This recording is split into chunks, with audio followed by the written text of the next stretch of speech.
welcome to a new show. Yay! I'm here with my host, Mr. Cat.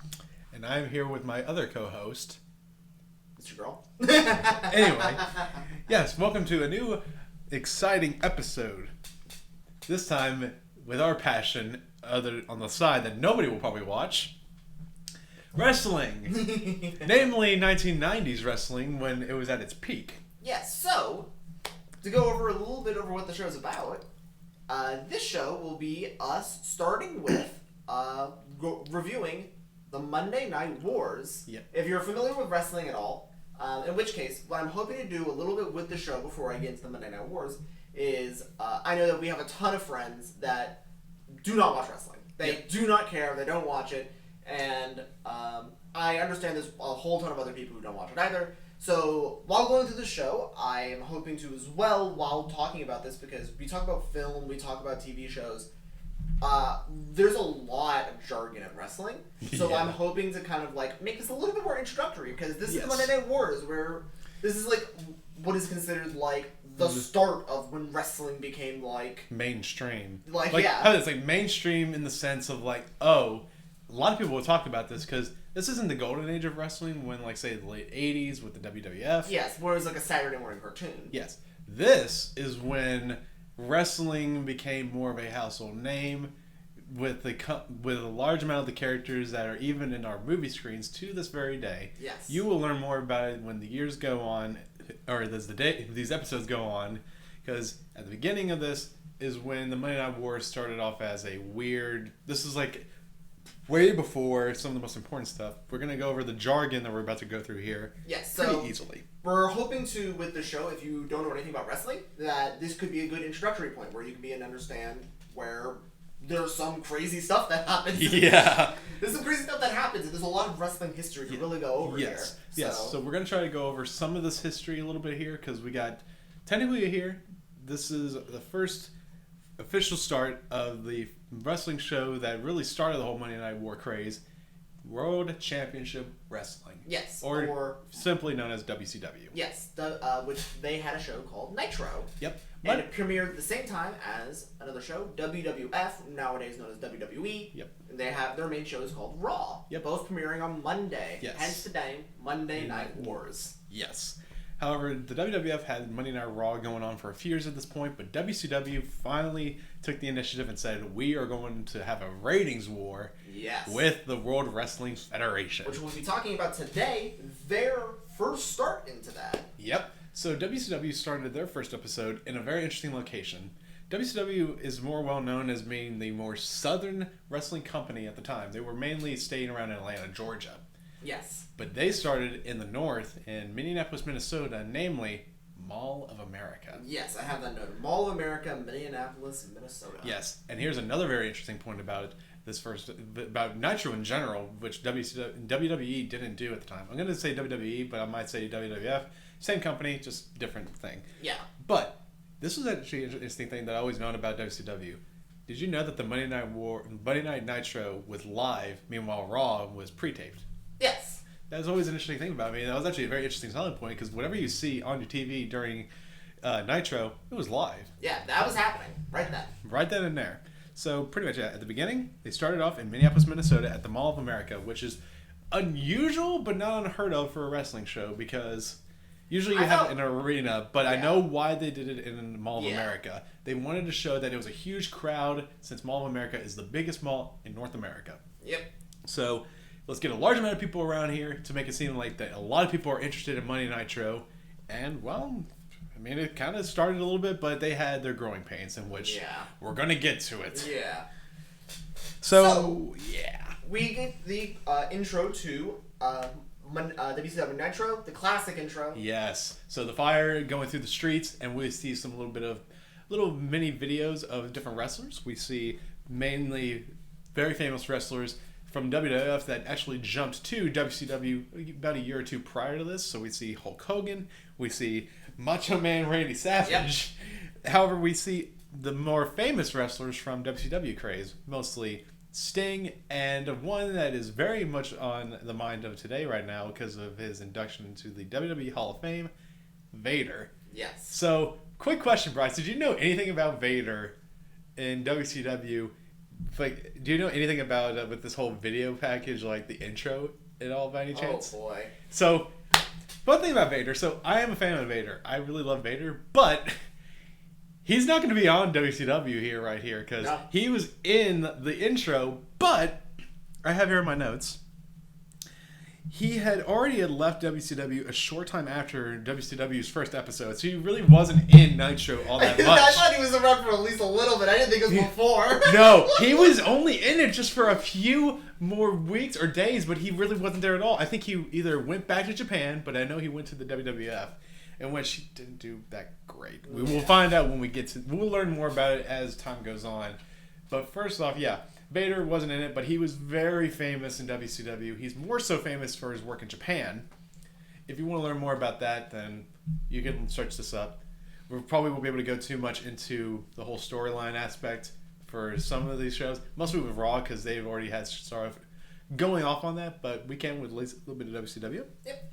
On tonight's commentary, we have Eric Bischoff, Steven Michaels, and Bobby the Brain Heenan. Yes. Okay, so Eric Bischoff is very famous nowadays as the man who was the one that helped start the whole Monday Nitro craze.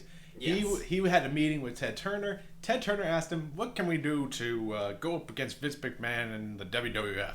And Eric Bischoff, he was just stunned by that. And he was like, they have a primetime show on Monday. And he's like, can we get one of those? And literally Ted Turner went over to his assistant and he said, get WCW a 7 o'clock primetime slot for going up against the World Wrestling Federation. And the rest is history. Yep. Eric Bischoff is, of course, pretty much like the president of WCW. He is pretty much the guy that runs the entire show.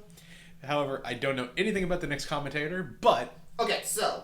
Steven Michaels, he is, I don't remember what team it is, but he's a former football player. I believe it might have been for the Atlanta Falcons, possibly. Yes. It had to have been the Falcons, because the whole Atlanta scene, that's WCW territory at that point.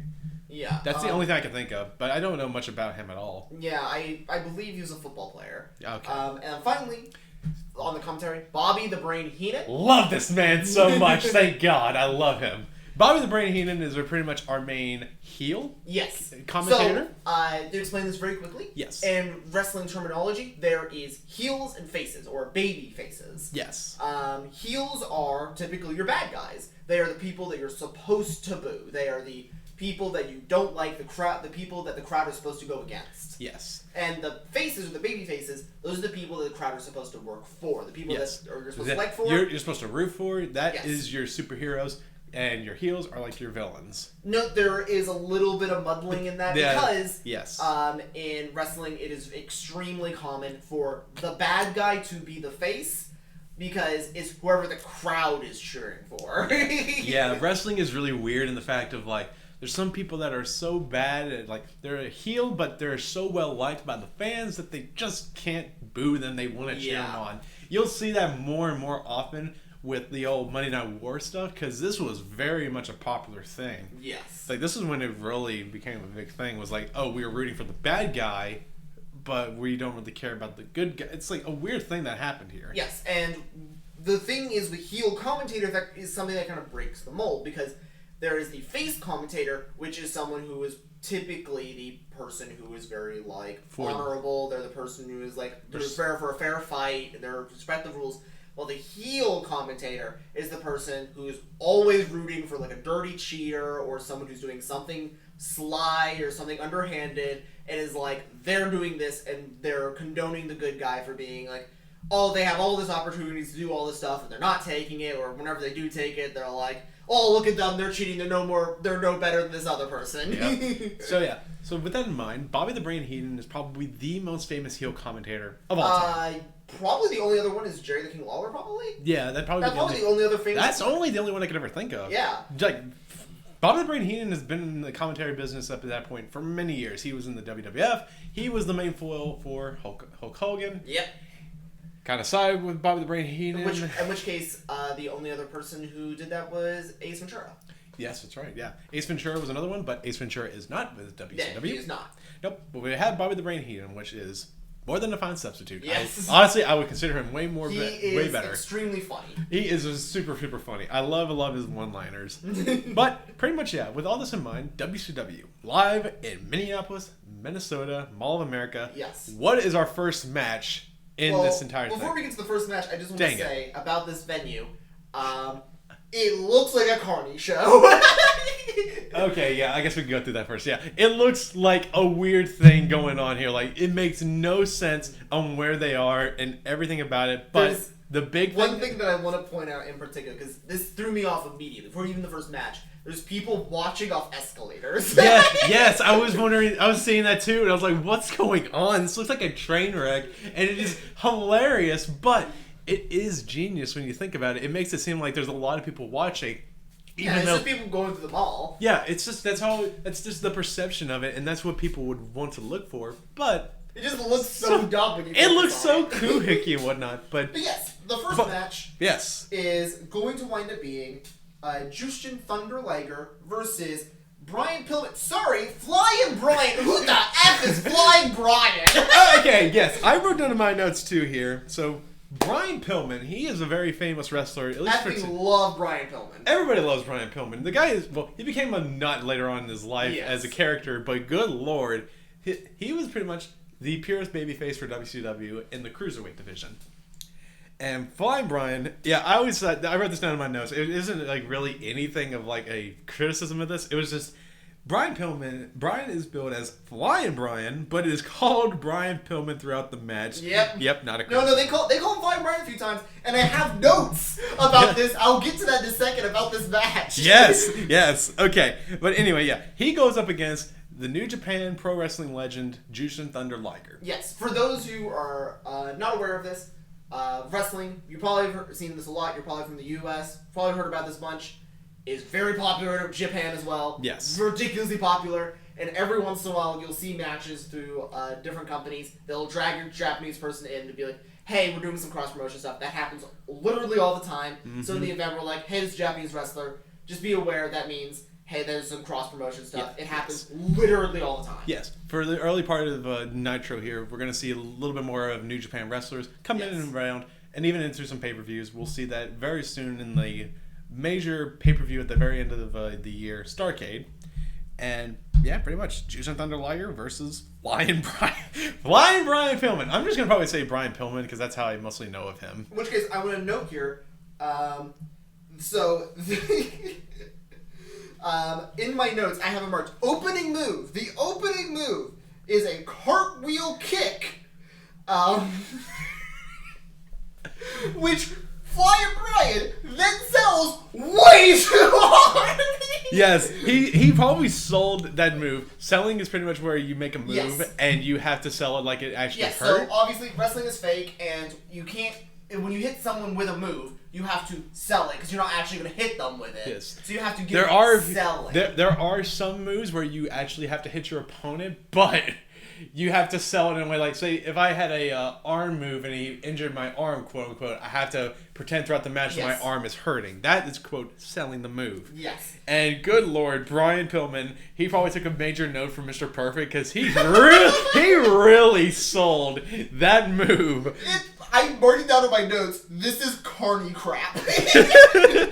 However, I wrote down in my notes that this match is very fast-paced. These guys really kick up a tempo with any move that they do, and I just enjoy. By the way, I also want to note, this is also from the commentator team.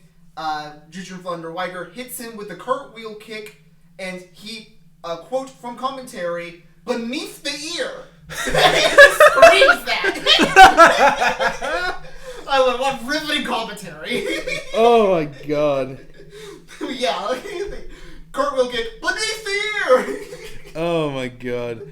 But, what that means, I don't know. Yeah, but anyway, though, like the crowd, they are very much on the side of Flying Brian Pillman, and the commentary are just trying to hammer in about Jushin Thunder Liger being from Japan, and it's like it's a common thing in wrestling, you know, like, oh, they're a foreigner, so of course they're the bad guy and everything. Yeah. However, I also have a couple of notes.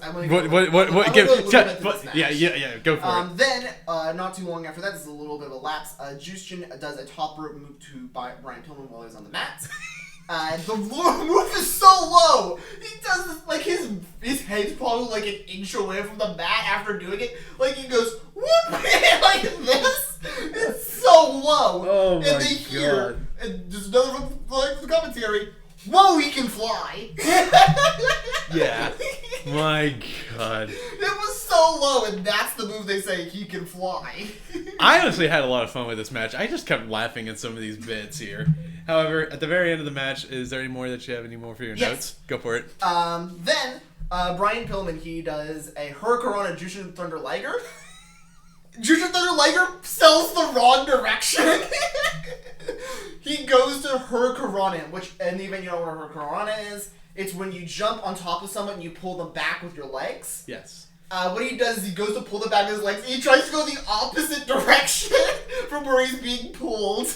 This match is definitely all over the damn place, but it is so funny that I just can't help but think, okay.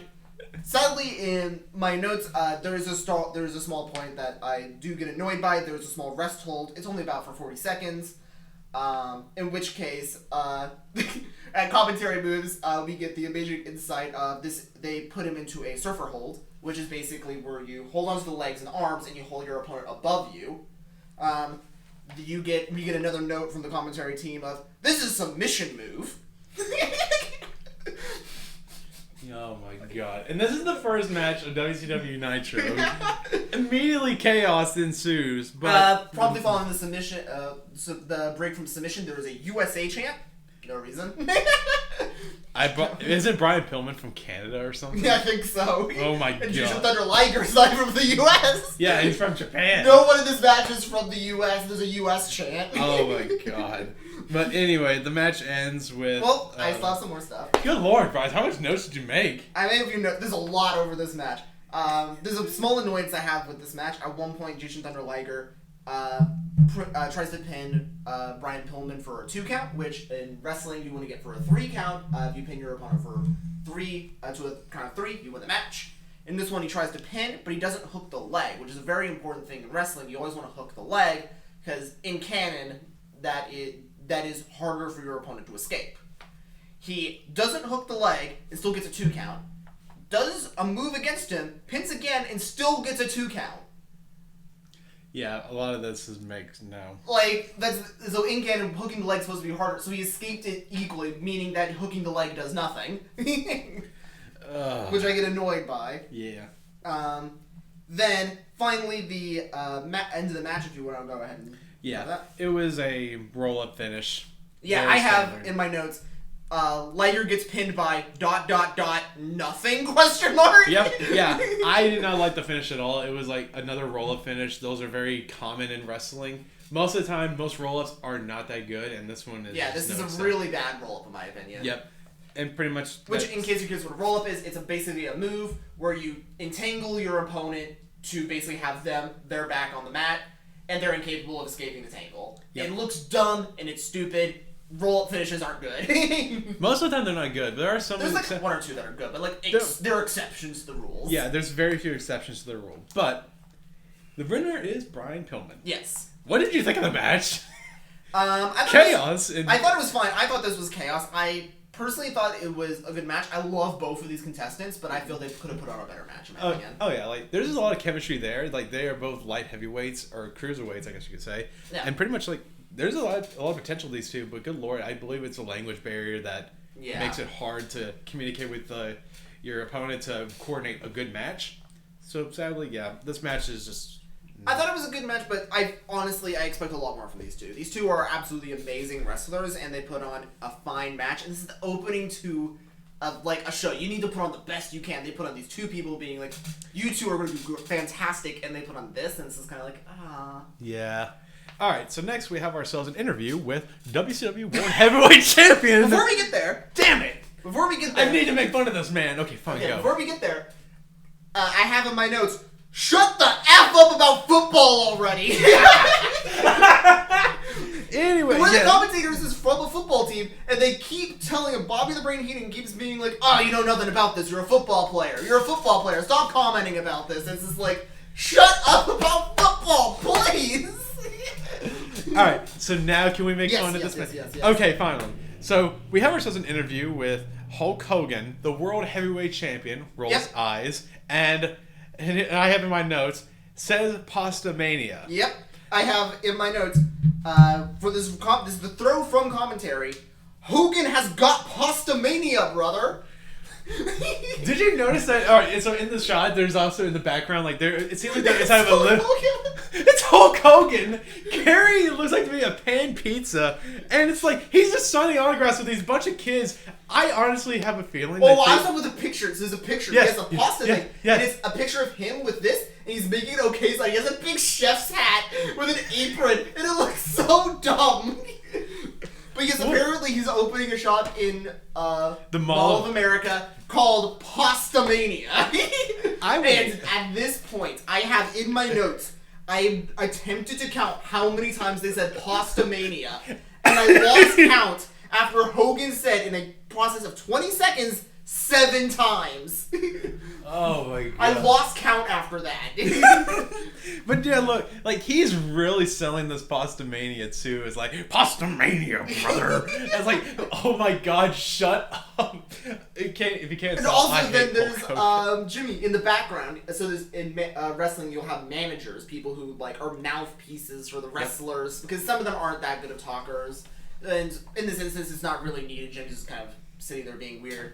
But in this particular instance, he's just sitting there in the background with the title doing this. Yes, he's waving his arms. I honestly thought it was like a child or something that just got a hold of the belt. He's a really short dude too. Yeah, so. yeah. Like I just thought it was a kid, and then I thought, wait, no, that's Jimmy. That's Jimmy. Oh my god, I can't believe this shit. And I saw that and I was like, what the F is he doing? And honestly, like, about these kids, I honest to God thought, like, these kids probably don't even know what wrestling is. I feel like they don't know who... I would love to imagine that they just went up to... This is past Hogan's prime. I know this is past Hogan's prime. It's like, I would love to imagine that these kids were just plugged inside of Mall of America, and their parents probably know who Hulk Hogan is. They're like, hey, do you want to meet Hulk Hogan? And like, I don't know who that is, but sure, why not? By the way, can I just say how dead the chant is what Hogan's trying to do? Because he's trying to get all the kids to chant Pasta Mania with him, and there's like 5 doing it. There's like so few. It's like a dead crowd for this one interview. And it's just like, stop it. He's tried like 3 times to do it, and it's like, stop it, please. Stop. Anything else for your notes? That's all I wrote down was Pasta Mania. Yeah, I wrote down me trying to count it. Like, I was trying to tally it up. And I went, for F's sake, 7 times in 20 seconds.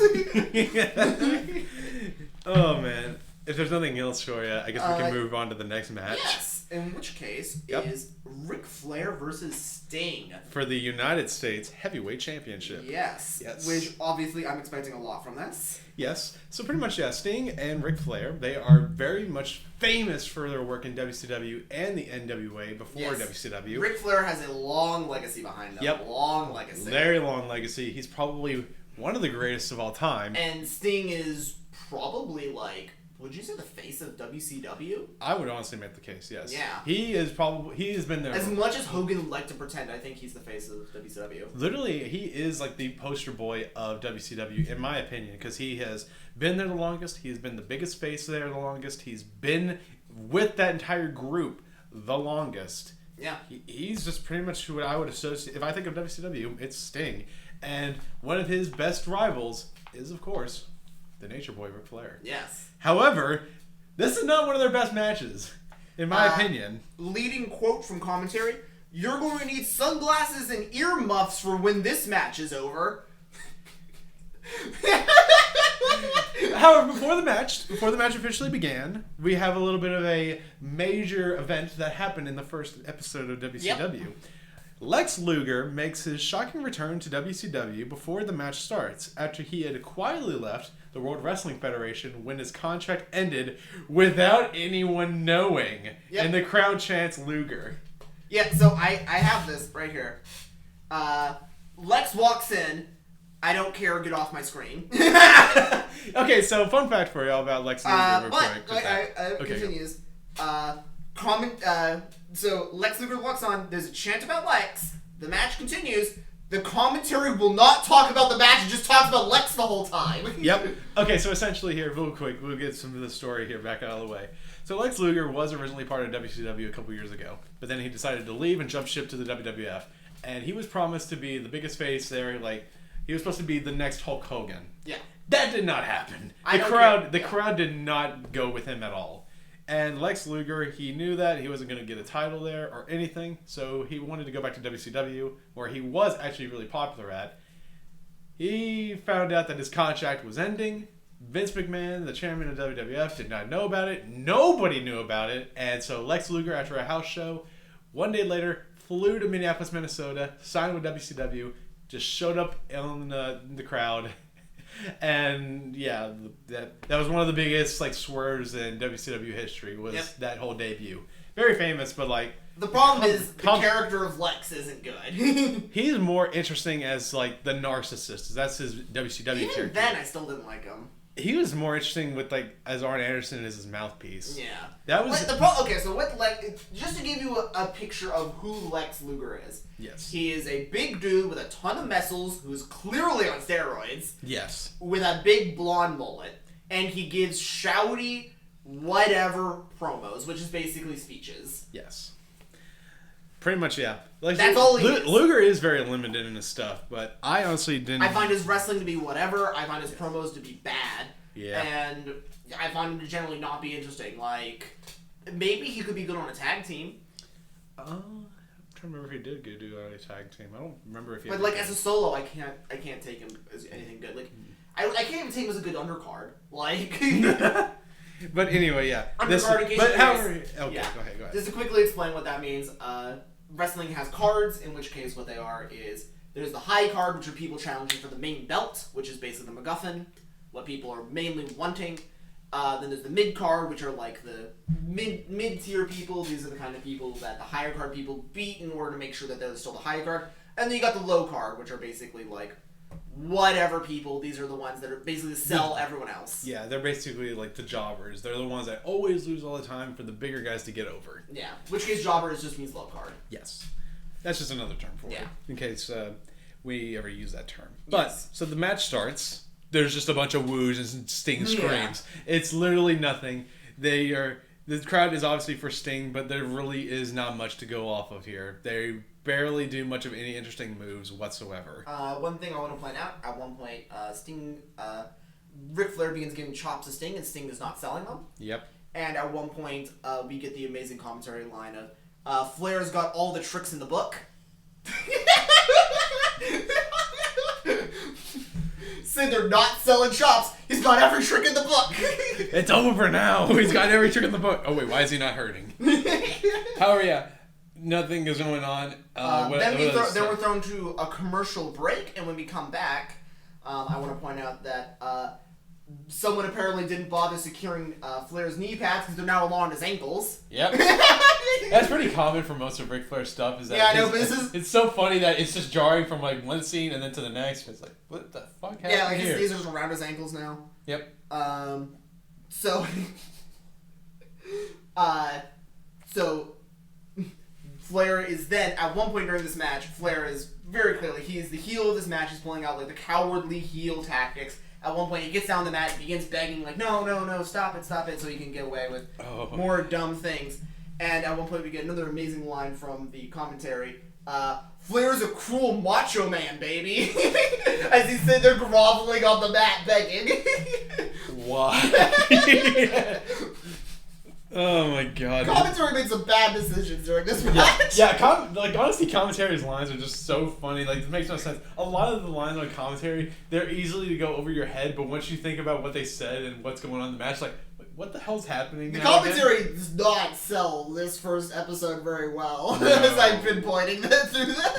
Yep. Alright, now, is there anything else? Because I have yes, Arn Anderson. Yep, Arn Anderson, also one of Ric Flair's, quote, best friends of the Four Horsemen fame, a staple that is very famous from the old NWA, WCW days. So, tag team wrestling, there is basically you fight with multiple people against multiple people. That's what you mainly need to know about that. And at one point, there was a tag team called the Four Horsemen. Yep. 4 people, 4 legendary wrestlers. Yes. And that was like the point. They were very good. They're to this day considered probably the best tag team of all time. You could probably make that case, yeah. Yeah. And Arn Anderson was a part of the Four Horsemen, along with Ric Flair, with 2 other men. We'll see those 2 other men sometime sooner or later. Yeah. Well, the 2 other men kind of swap throughout time. Yeah. It really depends. They come a and staple, always is Ric Flair, Arn Anderson. Yes. No matter what. Yes. But however, Arn Anderson appears on ringside. I wrote down the match is so underwhelming so far. I am so disinterested and it makes me sad because these guys we get are another really amazing great. line from commentary. What's he doing? He's getting pasta mania. He's probably hungry. Fucking kill me now. They're still selling pasta mania during this moment. Yeah, so fun backstory about it with Hulk Hogan. He was very famous with the WWF, and when he jumped ship to WCW after his movie career floundered, he had a lot of creative control given to him in his contract. Yeah. He could do whatever he wanted. And yeah, I have a feeling this was a part of that whole creative process of he probably was being fed lines to say, sell pasta mania, sell pasta mania, sell pasta mania. Yeah, literally this entire show I've written down the very end of my whole thing here. I'll get to that sooner or later. But yeah, Arn Anderson appears in ringside, and eventually he would interfere to help out his friend. So, in which case, I have a special note about this. Go. So, Arn Anderson walks out. The bell rings at one point before anything's done. Then he punches Flair. Nothing's done yet. The bell rings by him entering the ring. So, he's held in Ric Flair's submission hold. And then Arn Anderson enters the ring, and then the bell is rung. Arn Anderson hasn't done anything yet. Yeah. In order for a DQ to occur, somebody that is not in the match has to interfere in some way. So punching or causing if he punched him, touched him in any way, if anything's happened, the ref can call for a DQ and the match is over. Arn Anderson just entered the ring. He didn't do anything. The ref just calls for the bell, and I want to know, based off DQ, who won? Who won off Arn Anderson entering the ring? Alright, so here's what I wrote down. Who won the match? I believe it was Sting that won by DQ. Okay, so Sting won by DQ. Because all that happened, they didn't say anything. Yeah, they never said anything. He enters the ring and they call for a DQ. I was wondering who won, so I just figured, okay, I'm going to look this up. And it said on some website that talked about the first episode, it said Sting won by DQ. And I thought, cool, but this match still kind of sucked. Yeah. Once again, these are 2 amazing legends, and this is a flop for these 2. Very big And it goes downhill still. Oh, yeah. Because then, after that happens, wait, give me a second. I'm trying to figure out where my place is in the notes. Oh yes, okay. That happens, and my immediate next line is, how many people are at ringside? What is going on? Yeah. So what I wrote down here was Scott Norton comes in the face of Steve McMichael, the commentator. Yep. Randy Savage runs down and just confronts Norton and demands a match right then and there. So at this moment, we have Ric Flair, Arn Anderson, Sting, Scott Norton, Macho Man Randy Savage, Bobby the Brain Heenan, Steve and Scott Bischoff. We have so many people in this one spot doing nothing. Yep.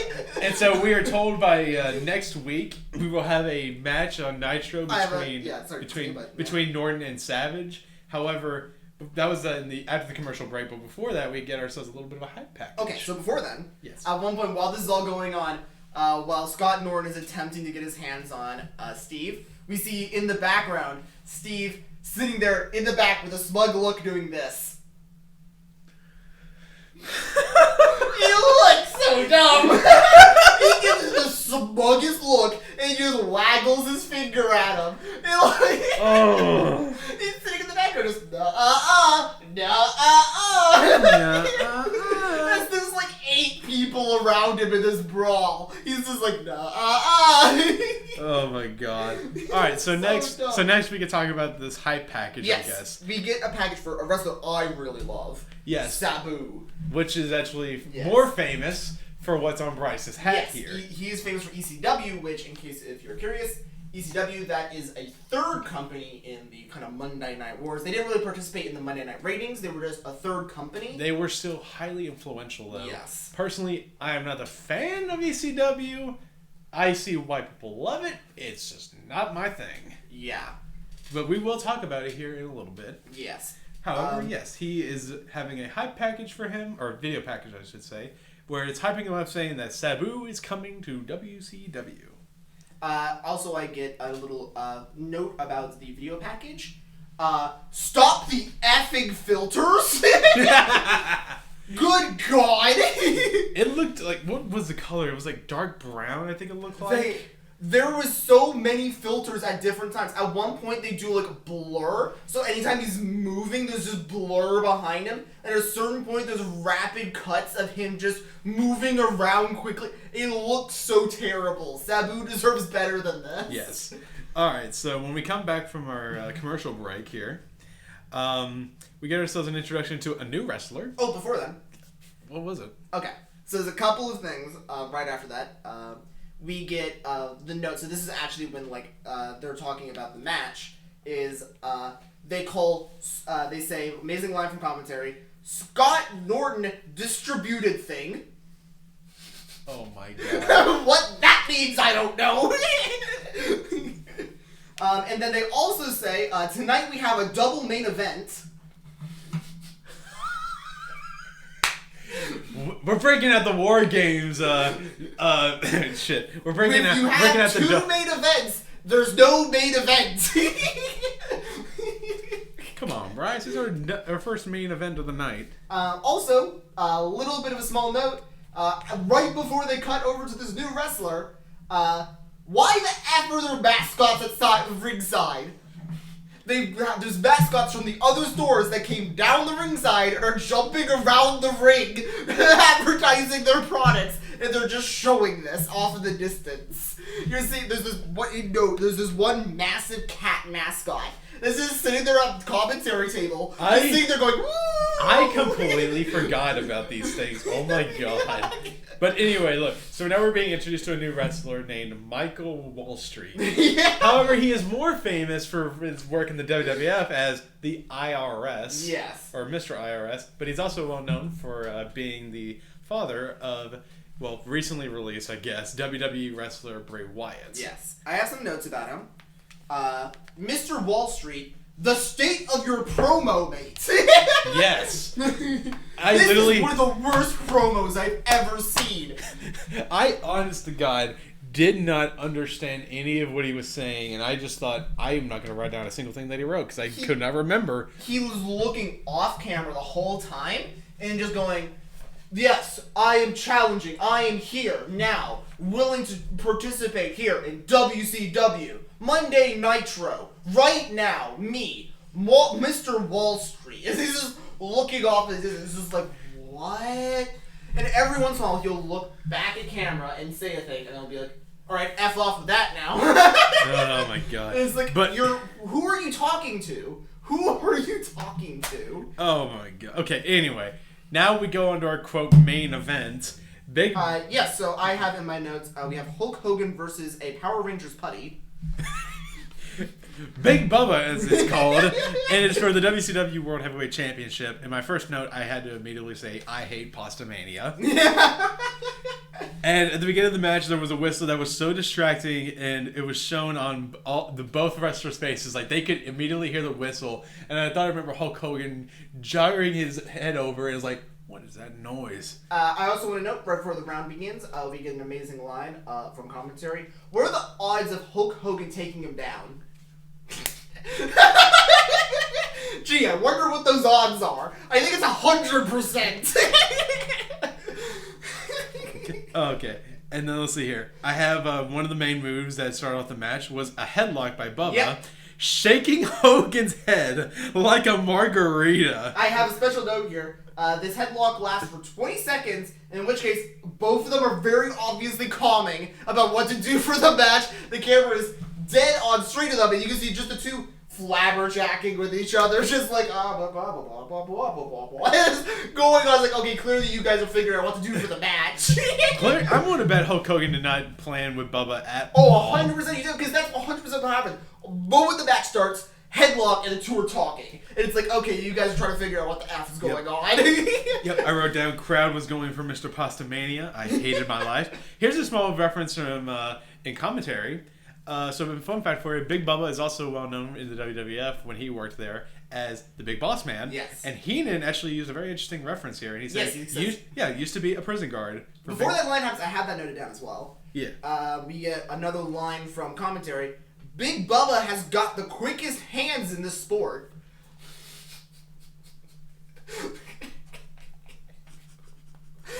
What does that mean? I don't get it either. Anyway, oh yeah. Also during this time, midway through the match, commentary takes up a whole minute to list off all of the putties, aka the Legion of Doom. Let's see here. I had one piece right here that the ref had pulled Hogan's hair to break a beatdown. Okay, and I wrote down, these pasta jokes are minimum, still want to die. I also have in my notes, Hogan, the state of your kicks. Oh my. Hogan's kicks in this match are so bad. Yeah. He just lifts up his leg and Big Bubba has to sell it. He's just like, I'm lifting up my leg and not doing anything else, and Big Bubba's like, come on. And he's like, I guess I'm selling this. Yep. A lot of ref distractions in this match, and overselling from Bubba. At least I can call it something. Big Bubba oversells bad, especially the kicks. Yes. And I said... I also went in a special note. At one point, Big Bubba attacks Jimmy at ringside, removes his jacket, and then Hogan proceeds to strangle Big Bubba with the jacket.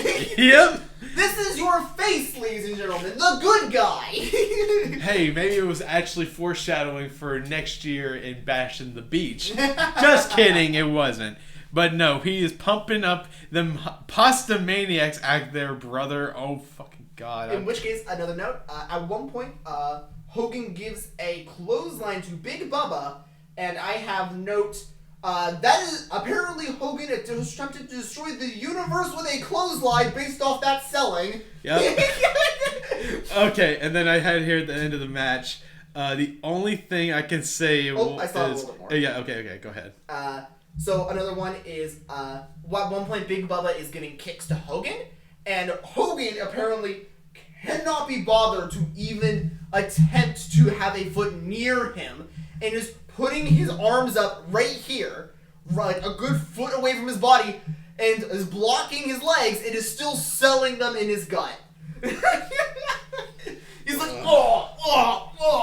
He's just has his arms right here. I was imagining, remember in SpongeBob where Patrick is pretending to beat himself up? Yeah. That's what I was thinking. It was like, this is every Hulk Hogan match ever. By the way, I also have my notes.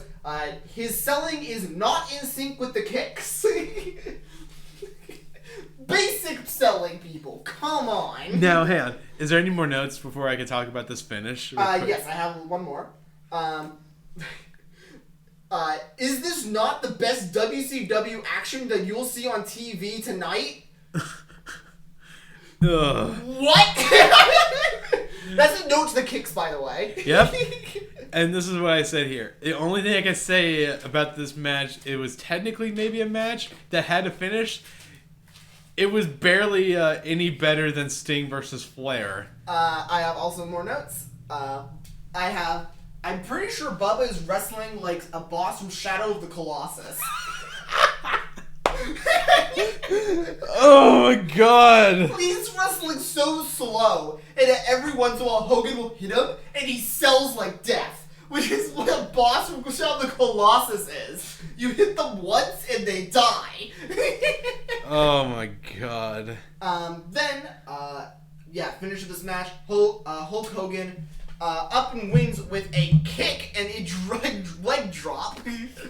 The most lethal move in any other thing of wrestling history, the dreaded leg drop. Yeah, I also have a note, the second to last leg didn't connect, but he still got the leg drop. End of the match, Dungeon of Doom run out. They easily get wiped out. Yep, pose no threat even with Luger coming to aid Hogan. There's like, in case you're curious, Dungeon of Doom is like 10 dudes. Yep. It's so many. And Hogan just just knocks them out. Yep, it says so here. Luger comes to the aid of Hogan until they bump into each other, and so they have a confrontation. Yep. Sting and Yep. Sting and Randy Savage come to break up the tension from Luger and Hogan, and then Luger cuts a promo and wants a match with the big boys Yep. and gets a title match with Hogan for next week on Nitro. I have in my notes, these are promos, ... things. Things be happening. Then I also have, wow, I do not care about this match. Yeah. And then finally, my final note is for the closing of WCW. Why is Steve holding a dog dressed in a devil suit? He has this dog. It's like a dog. It's like a wiener dog, basically, and it's wearing like devil horns and a red coat. He's holding it in his lap as the commentary is ending off Nitro, and I'm just like, what is happening? Why do you have that all of a sudden? There's so much confusion. But, Bryce, my question is, though, for you, since this is the end of the first episode, what did you think of it? I thought this was a train wreck. I thought the best match tonight was Brian Pillman versus Jushin Thunder Liger, which I called a disappointment. Alright, so here's what I wrote down. I gave it like a 6 out of 10, and I only said a 6 out of 10 because, my God, what on earth? I kept laughing throughout the entire time, but... my God. How on earth this company wound up succeeding in the rating wars for goddamn multiple weeks is beyond me with this goddamn level of production. Well, we do know, they will change pretty sooner or later. Yeah. However, this isn't the lowest point of WCW. Oh, it's not. No, hang on, like, not even towards the end of when they closed their doors. Even before Hogan, became part of the NWO, we still have the, uncensored 1996. Oh, God. With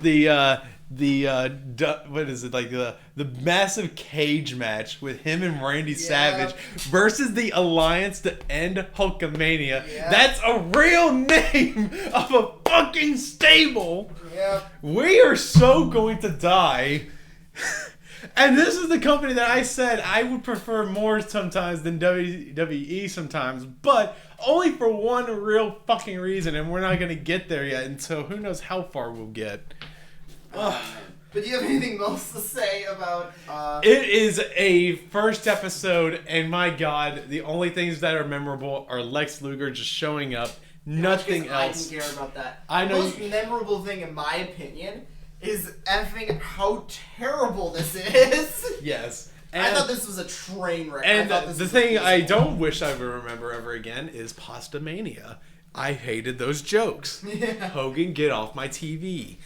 And which, yeah, that was the sentiment of a lot of people back then was, Hogan, go away. Yeah. Especially in the WWE, they were like, go away. Yes. And we're going to see sooner or later that WCW had the same way, where people were saying, go away. Yeah, during this time, Hogan is very much, like, super sold on himself still. And is like, no, brother, they all love me. And everyone's like, no, we don't. But he's like, yeah, they all love me, brother.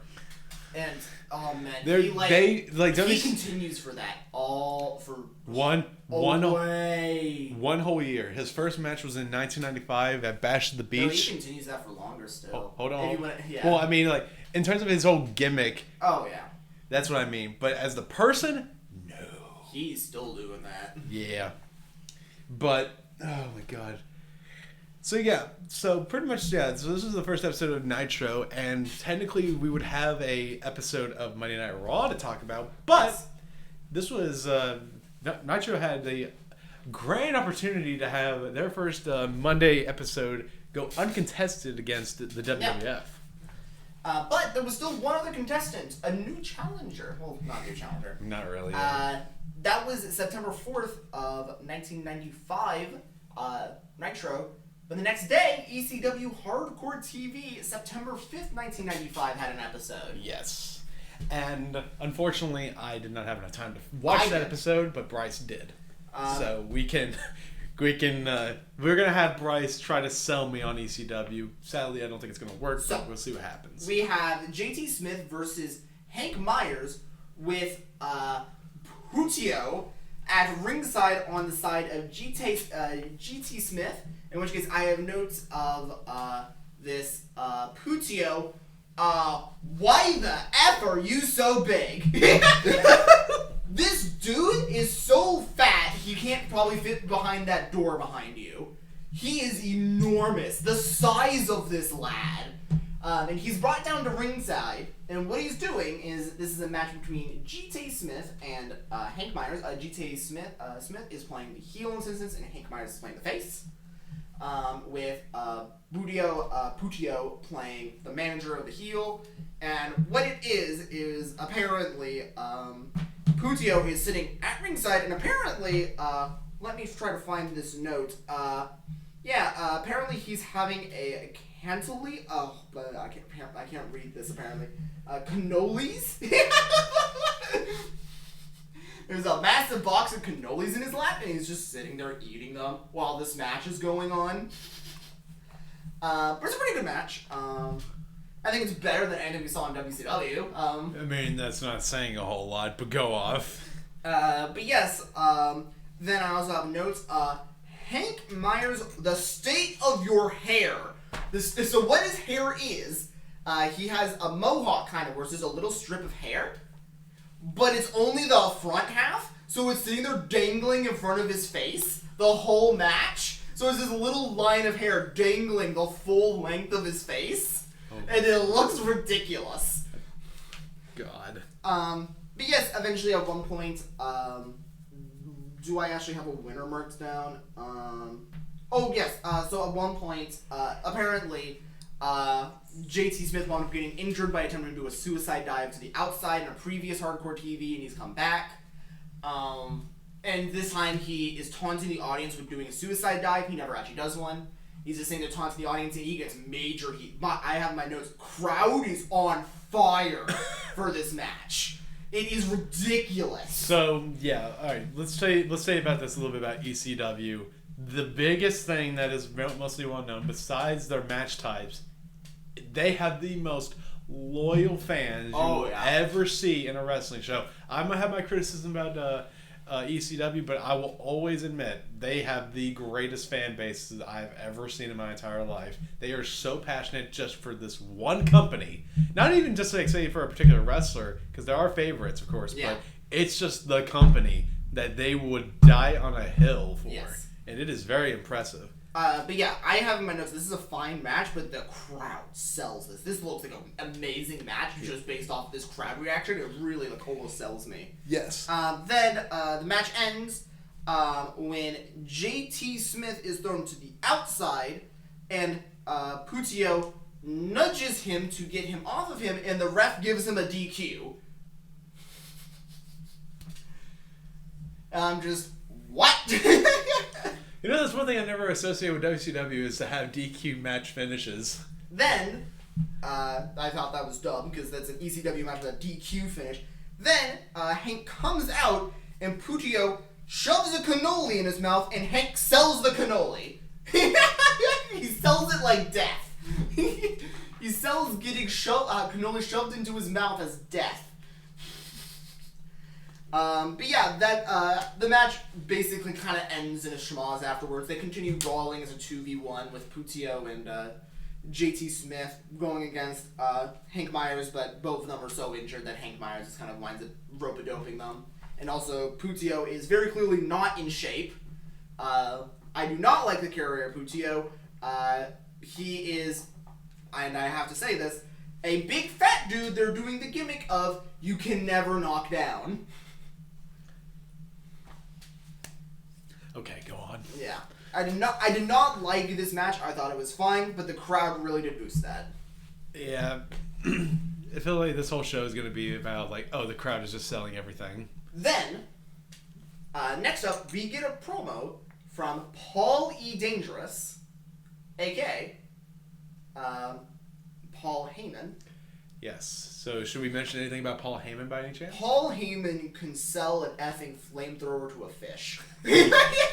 Essentially, yeah. So, Paul Heyman, he has worked in the wrestling business, like, in today's standards right now, everywhere. He's been in WCW, he's been in He's literally been the man who ran ECW throughout its height, and he's now working with WWE, and my God, is he still doing great shit. He's probably one of the best talkers in the business. Easily. Like, by far.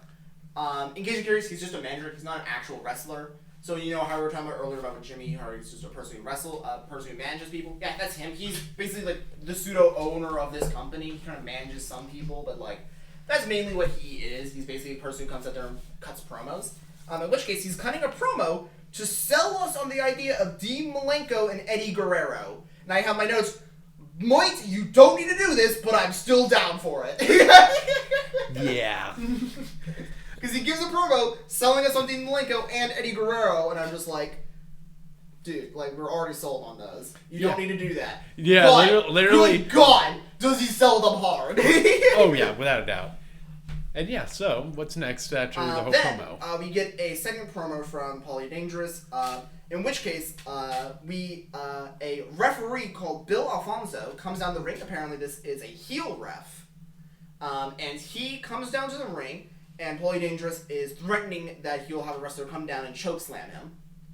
And the ref is announcing that Todd Gordon is officially the promoter of ECW again. Apparently there's a whole storyline going on with Todd Gordon being kicked out of ECW and him trying to come back in. Then Bill Alfonso makes the announcement that all choke slams are now from henceforth banned from ECW.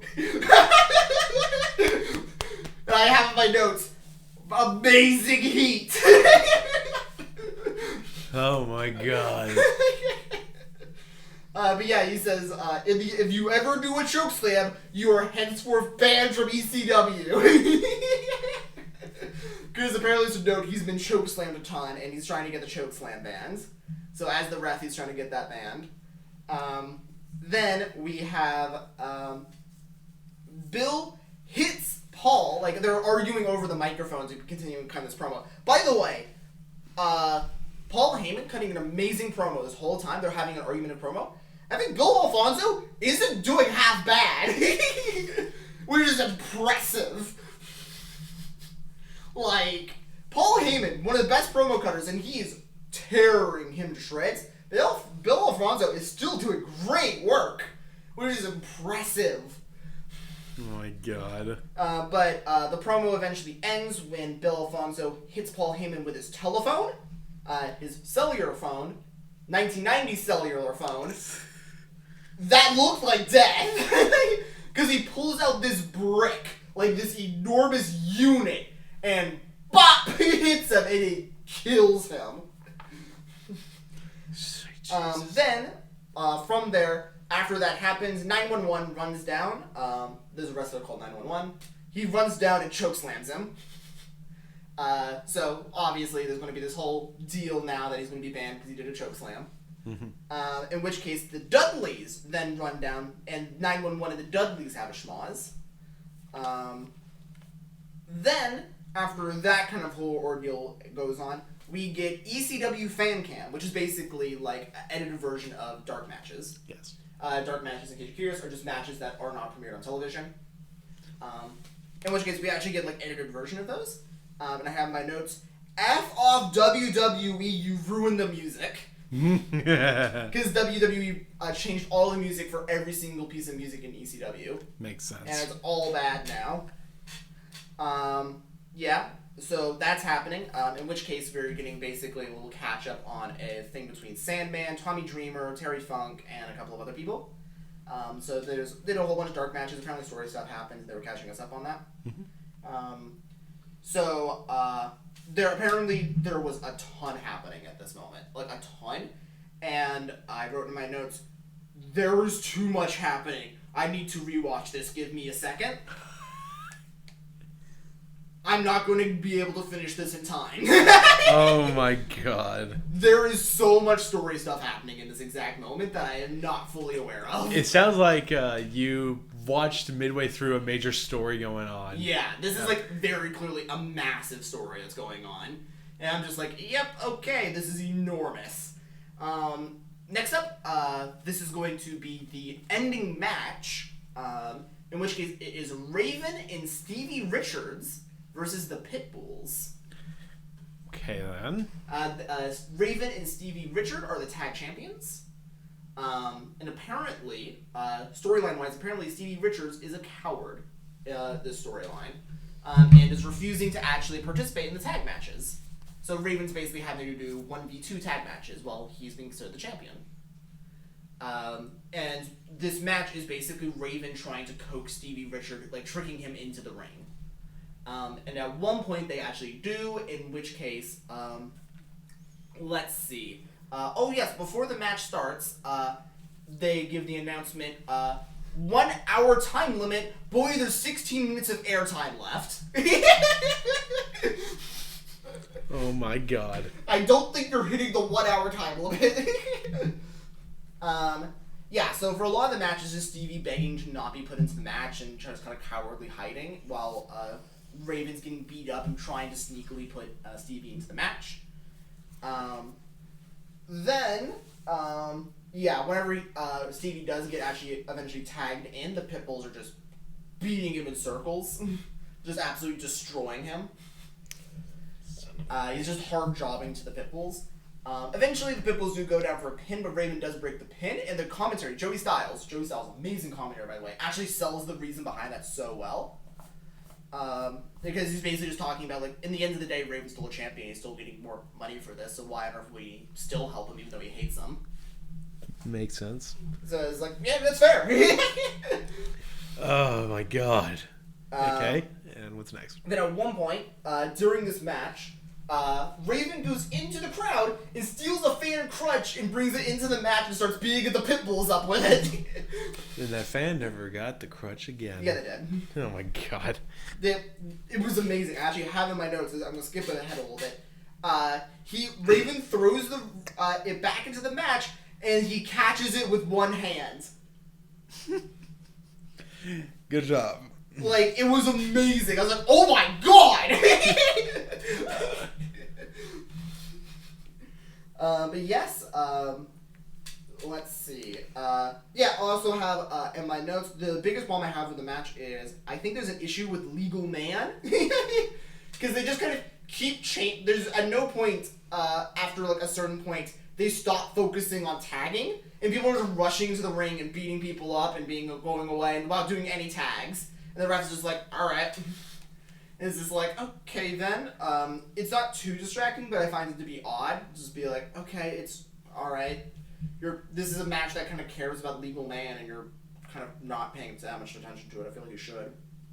But anyways, eventually, after a certain period of time, the end comes whenever the Pitbull hits Stevie with a finisher. Tag team finisher. It's going to be, I can't remember what they called it, but it was basically Decapitator out onto the concrete. Basically, it was a tag team clothesline. Basically, it's supposed to simulate a wrestler hitting their head, but ECW does a good job of hiding it, and they basically just land on their back. Mm-hmm.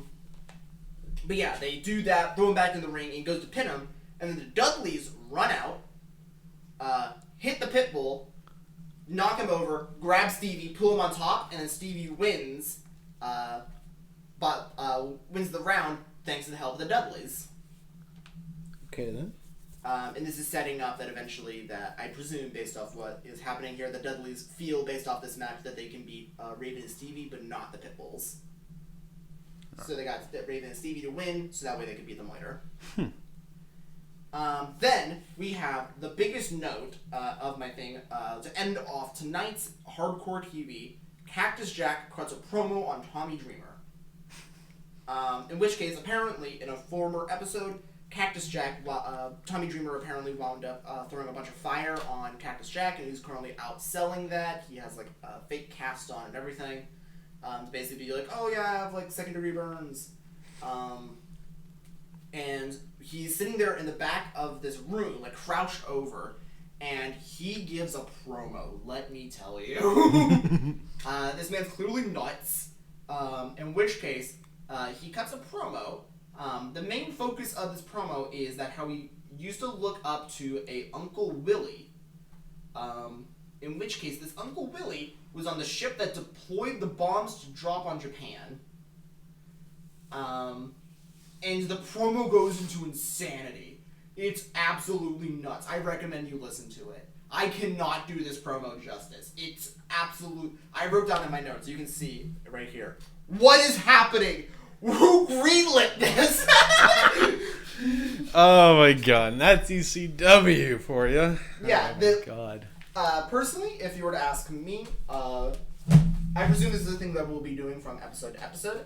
Basically, what we thought in comparison, like week to week, because this is a rating war.